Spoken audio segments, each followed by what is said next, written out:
Hello friends, welcome to the channel. This is Dave from Wealth with Dave. So crypto market saw the biggest bloodbath in the history. So you must have seen the news, crypto crash. So I think the flash was 19 billion wiped out in 24 hours. So essentially 19 billion का worth of positions liquidate हुए. ये generally margin positions थे. And what was the trigger? So trigger was Donald Trump announced 100% tariff on Chinese imports. So essentially double the price. So if you import anything from China in the US, you pay double the price. So this was the trigger, and huge sell-off happened within a span of day. So in this video, हम लोग का यही M रहेगा कि क्या really में हुआ, थोड़ा डिटेल में जानेंगे. Flash news could be misleading, we'll try to go to details. और क्यों बिटकॉइन, एथीरियम और जितने ये स्टेबल कॉइन्स हैं इनमें भी इतना बड़ा फ्लैश सेल कैसे हो गया. ऑल्ट कॉइन्स और ये सब तो मेम कॉइन्स वगैरह में तो होता रहता है, बट स्टेबल कॉइन्स क्यों इतने हिल गए ये जानने की कोशिश करेंगे. उसके बाद हमारा मेन सवाल यही आएगा कि we as an crypto investors what should we do. Should we buy or hold, और इसका क्या हमारे लिए mid to long term implication है. और इसके बाद हम टेक्निकल एनालिसिस से देखेंगे, चार्ट से, कि अभी हमको किस तरह का अपना पोर्टफोलियो मैनेज करना चाहिए. So very quickly let's get started. So first, what really happened.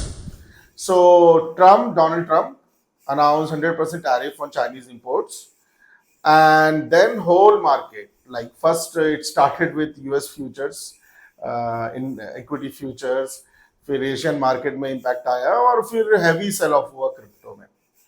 और क्रिप्टो के सेल ऑफ का इम्प्लीकेशन ये था कि 19 बिलियन एक इनिशियल एस्टीमेट है जो लिक्विडेशन वैल्यू आया है. तो अभी हमको ये समझना है कि 19 बिलियन लिक्विडेशन का मतलब क्या है. इसका मतलब ये है क्या कि क्रिप्टो का मार्केट कैप गिर गया इतना, या बिटकॉइन 125 के यूएसडी से अचानक 50,000 हो गया, ऐसा कुछ. ये सब के अराउंड हमको क्लैरिटी चाहिए. तो लिक्विडेशन का मतलब यही हो रहा है कि जितने लोग मार्जिन में पोजीशंस बना के रखे हुए थे, जो ट्रेड कर रहे थे, उसको लेवरेज पोजीशन था, उन सब लोगों का इवेंचुअली जो भी उनके पास उन्होंने जो मार्जिन डिपॉजिट किया था वो खत्म होने आ गया, क्योंकि हैवी सेल ऑफ हो रहा था. सो दे वर इन लॉसेस. तो उन लॉसेस को काटने के लिए ब्रोकर ने उनका पूरा जो पोजीशन है उसको काट दिया. अब ये स्टैगरिंग है, ये भी बहुत इंपॉर्टेंट फिगर है. अभी ये इतना हाई हो गया है, मतलब ये इसका ऐसा नहीं है कि पहले बिटकॉइन में बहुत बड़ा फॉल नहीं आया है. 12-14% का फॉल आ चुका है. अभी इसमें बीटीसी यूएसडी को आप देखोगे तो अराउंड 12% गिरा था विद इन अ डे. 12% का पूरा रेंज था, फिर रिट्रेस होके क्लोज हुआ अराउंड 7.5% में. So this is the fall which has happened in the past. But the biggest problem was कि बहुत सारा ट्रेडिंग पोजीशन, मार्जिन और लेवरेज ट्रेडिंग पोजीशन इसके अराउंड था, और वो लिक्विडेट हुआ. वो लिक्विडेशन का value 19 billion to initial estimate है, और कुछ हमारे न्यूज वाले ये बोल रहे हैं या एक्सचेंजेस ये बोल रहे हैं कि अप टू 30 बिलियन हो सकता है, which is huge. It has never happened in the past with in 24 hours. और उसका फिर अभी आगे पीछे का इम्प्लीकेशन आप देखोगे. तो ये तो हुआ लिक्विडेशन. अब यदि आप सिर्फ क्रिप्टो होल्ड कर, बाई एंड होल्ड वाले हो, तो अभी लिक्विडेशन का असर आपको उतना नहीं है. आपको उसका मार्केट कैप रिडक्शन का असर है, प्राइस रिडक्शन का असर है. 12% का जो उस दिन गिरा वो आपके पोर्टफोलियो में इंपैक्ट आया, तो ये आपको एक रेड दिख रहा होगा. तो ये तो हुआ कि क्या हुआ क्रिप्टो के प्राइसेस को. तो 12% तो मैंने बिटकॉइन के लिए बताया. आपका इथेरियम भी 10-12% गया, और बाकी और भी कॉइन्स है, सब में सब में डबल डिजिट का एक फॉल दिख गया. तो ये तो इन अ वे क्या हुआ. अब ये हुआ क्यों. सो ट्रम्प टैरिफ अनाउंसमेंट से ये हो क्यों गया, अभी ये हम जानने की कोशिश करेंगे. मल्टीपल फैक्टर्स हैं. विल टेक 4 की फैक्टर्स. पहला तो फैक्टर यही हो जाता है कि लिक्विडिटी क्रंच आ जाता है macro economic point of view से. तो अभी टैरिफ का मतलब है इन्फ्लेशनरी प्रेशर रहेगा यूएस पे, तो फेड का रेट कट नहीं आएगा। सेकंड सबसे बड़ा फैक्टर तो ये है कि जब भी आप ऐसा कुछ टर्बुलेंस देखेंगे, बड़ा कोई मैक्रो इकोनॉमिक इवेंट हो गया या न्यूज हो गया, तो फिर वहां पर इन्वेस्टर सब सेफ्टी की तरफ जाना चाहते हैं।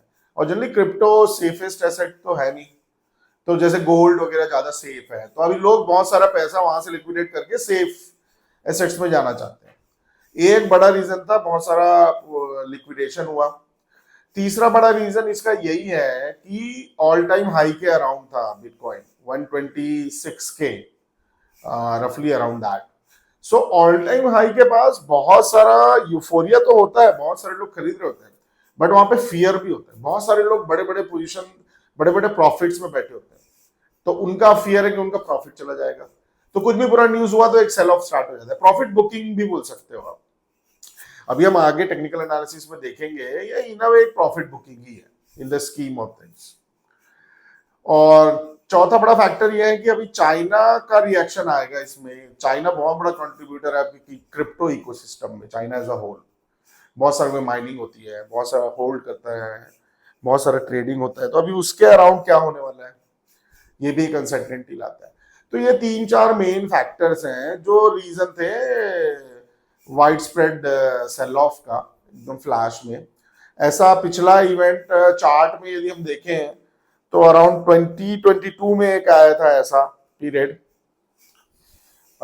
लेकिन उस समय फिर परसेंटेज वाइज देखें तो 13-14% भी एक दिन गिरा हुआ है। बट उस समय क्या प्राइस इतना हाई नहीं था, और मेरे ख्याल से ट्रेडिंग वॉल्यूम्स भी अपन कंपेयर करें तो अभी कंपेयर नहीं होंगे। आज ट्रेडिंग वॉल्यूम बहुत बढ़ चुका है, margin trading, leverage trading. Now it brings to the big question for us. So we as an investor, हम क्या करें? हम अभी अपने, हमारा जो क्रिप्टो है उसको बेचें या होल्ड करें या और बाई करें? तो अभी हमको इसके अराउंड एक एनालिसिस फॉर्म करके एक कंक्लूजन पे जाने का कोशिश करना है। तो अभी पहली बात तो यही है कि ऐसे सेल ऑफ क्रिप्टो में होते हैं, यदि आपका लॉन्ग टर्म व्यू है, आपका बाई यदि अच्छा है, तो आप एनीवेज इससे बहुत ज्यादा अफेक्टेड नहीं होंगे। यदि आपने ऊपर ही एंट्री की है 100 के बाद, 100K के बाद, तब तो there is something which you would like to see. But यहाँ पर एक ऐसा दिख रहा है कि अभी 109 के और 126 के एटीएच के बीच में क्रिप्टो डे चार्ट पे कंसोलिडेट हो रहा है। तो एक तो हाईली लाइकली सिनेरियो यही है कि वो एक रेंज में ही रहेगा। अभी आपका ये एक शॉर्ट टर्म आपको प्रॉब्लम हो गया इफ यू आर इन्वेस्टर। सो हम जो बोल रहे हैं वो इन्वेस्टर के पर्सपेक्टिव से, ट्रेडर के पर्सपेक्टिव से, short term trader, long term trader, वो तो अलग ही पर्सपेक्टिव जाता है। तो अभी एक रेंज फॉर्म कर रहा है। तो यहाँ मेरे पर्सपेक्टिव, मेरे पर्सनल ओपिनियन में तो it is not a time to sell it off, to clean your portfolio from crypto. Crypto had been a good return provider, so we should keep our stable coins. हमको बस ये approach रखना है कि हम stable coins में रहें। Large cap जो अपने हैं, बिटकॉइन, इथेरियम और सोलाना, इस तरह के जो भी है, इनमें हमको रहना बेटर रहेगा, इन्वेस्टेड रहना चाहिए। और this is an area which sees crypto has seen a lot of scrutiny since day one, even Warren Buffett and Charlie Munger and everybody. लेकिन उसके बावजूद क्रिप्टो तो चढ़ता ही गया। जो इन्वेस्टर है उन्होंने तो पैसा बनाया भी है। तो इस पर्सपेक्टिव से हमको एक राइट अलोकेशन लेके उसमें इन्वेस्टेड रहना चाहिए। राइट नाउ जो ये हुआ है liquidation, heavy liquidation, largely impacted है ट्रेडर्स, लेकिन from investor perspective I think you should hold. अभी quickly let's jump into the technical analysis और चार्ट पे देखेंगे, and then I will join you again. So friends, इसको technical analysis से एक बार देख लेते हैं हमारे बिटकॉइन वर्सेस यूएसडी को। बिटकॉइन देखने का लॉजिक यही है कि बिटकॉइन एक तरह से इंडेक्स का काम कर देता है बाकी क्रिप्टोस और सारे ऑल्ट कॉइन्स के लिए। सो अभी न्यूज़ के हिसाब से देखें तो चार्ट में तो इतना वरी मुझको नहीं दिख रहा है। अभी देखिए ये बिटकॉइन का डेली चार्ट है, और एक्चुअली मैं ये यूज़ कर रहा हूँ, just give you there is trading view का ही एक इंडेक्स है, BTC USD index. This is exchange TV. So I think थोड़े मोड़े डिफरेंसेस आपको दिख जाएंगे आप अक्रॉस देखेंगे तो, but this should suffice for our analysis. आसपास ही होते हैं, not going precisely for a minutes trading. So this is, ये है वो कैंडल जिसके बारे में बहुत बड़ा फस है पूरा। और इसको देखे तो अराउंड ये 10-12% का टोटल एक रेंज बना था। इवेंचुअली ओपन टू क्लोज देखे तो 7.5% ही है। तो एक तरह से अभी इसको यदि वीकली व्यू से हम देखने आए हैं तो बुल रन तो इंटैक्ट है। देखिए ये बुल रन जो है क्रिप्टो का, जो यहाँ से स्टार्ट हुआ है फ्रॉम जनवरी 23, यहाँ से बुल रन तो इंटैक्ट है। So that has not gone anywhere. ये एक पैनिक सेल ऑफ हुआ है और इसका वाइड स्प्रेड इम्पैक्ट रहा है, but from chart perspective this is all expected. So वैसे तो वरी का फिगर यही है कि अब देख लीजिए 8-10 दिन का मूव एक साथ आ गया 5 दिन में। बट क्या ये हमारे लिए इतना बड़ा वरी है कि हम अपना पोर्टफोलियो वाइप आउट कर दें? As per me I don't think so. देखिए मल्टीपल रीजंस हैं यहाँ पर। पहले तो हम इसको ये देखने का कोशिश करते हैं कि हमारे ट्रेंड का क्या बिहेवियर है इसमें। तो यदि वीकली चार्ट में जाके हम एक ट्रेंड देख लें, सो ट्रेंड पर्सपेक्टिव से मार्केट में यहाँ पर अभी एक रेंज फॉर्मेशन हो रहा है। और ये यहाँ पर से हम देखें तो ये जो हमारा रेंज है 124,724 इस चार्ट के हिसाब से, तो वी कैन से लेट से 125 के और 109 के, ये हमारे लिए इन दोनों के बीच में मार्केट का भी एक रेंज बना हुआ है। अब एनीवेज मार्केट जब इतने बड़े बुल रन से आता है तो वहां पे जिटर्स होते ही है, और लोग ऑलरेडी इतने प्रॉफिट्स पे बैठे हुए हैं या फिर लोग बहुत ऊपर एंट्री किए हुए हैं। So they are always so much in fear, और इस तरह के जो सेल ऑफ हो जाते हैं तो पीपल जस्ट फियर कि इट माइट जस्ट कंटिन्यू और उनका वाइप आउट हो जाएगा, इसलिए एक तरह से एक पैनिक सा क्रिएट हो जाता है। Eventually I think there are so many good things here to see. पहले तो देखिए इतना बड़ा रिजेक्शन हो गया सेम डे, तो 109 का लेवल तो एनीवे सेव हो गया है आपका। और अभी मार्केट उसके बाद 2 दिनों से इसके नीचे तो गया ही नहीं है। हाँ, ऑल्दो वी कैन आर्ग्यू कि अभी institutional traders probably they will come on Monday and there be more trading action, so वो थोड़ा सा एक्शन हमको देखना है। बट जब तक 109 इंटैक्ट है I think it is just ranging in between. और यहाँ पे मल्टी डे सेल ऑफ ही बोल सकते हैं इसको। There was a buildup and this was a large sell off. So short term traders के लिए तो it was quite fatal, but आप यदि होल्ड कर रहे हैं, आप इन्वेस्टर हैं, तो I don't think there is so much to worry right now. अभी हमको ये वॉच करना है कि अभी मार्केट कब तक इस रेंज में रहेगा और किस साइड ब्रेकआउट देगा। यदि हमको 109 का ब्रेकआउट मिलता है तो भी हमारे पास अभी तो ये जो इमीडिएट स्विंग है इसका फिबोनाची रिट्रेसमेंट ही का ये बचा हुआ है। 100 के भी हमको बीट करना पड़ेगा। 94 टू अराउंड 95,000 का भी एक लेवल है। यहाँ पर देखिए कितना बड़ा कंजेशन है। तो अभी हमारे पास मल्टीपल लेवल सपोर्ट लेवल्स हैं। So I think this is not so much of worry right now from investor perspective, but हमको देखना चाहिए यदि 100 के का लेवल यदि टूटता है तो फिर अभी यहाँ पे थोड़ा सा एक वरी सा डेवलप होने लग जाएगा और हमको उस समय फिर कुछ पोर्टफोलियो एक्शन लेना चाहिए। सो आपने देखा कि चार्ट में हमको क्लियर अभी बहुत सारे सपोर्ट लेवल्स दिख रहे हैं नीचे, 109 के, 100 के, 95 के।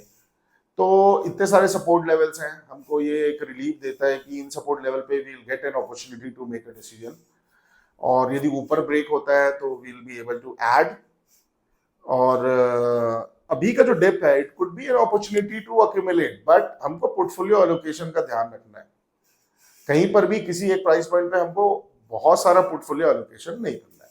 तो आप एलोकेशन को ध्यान रखते हुए this is an opportunity to buy at 109, monitor it. यदि इसी रेंज में आगे भी बढ़ता है डिस्पाइट ऑल दिस न्यूज, तो फिर आप इसको अक्यूमुलेशन मान के आप यहाँ को रख सकते हैं या आप और ले सकते हैं। यदि हमको 109K का ब्रेक नीचे मिलता है डिसाइसिव, तो फिर हमको थोड़ा सा वहां पर रुक के देखना चाहिए कि 100K के पास क्या हो रहा है। और यदि आपका बाई नीचे है तो फिर you will get enough opportunity to adjust your position. Hope this was useful. आपको यदि वीडियो अच्छा लगा तो प्लीज लाइक शेयर सब्सक्राइब कीजिए। I will see you in the next video. Thanks for watching.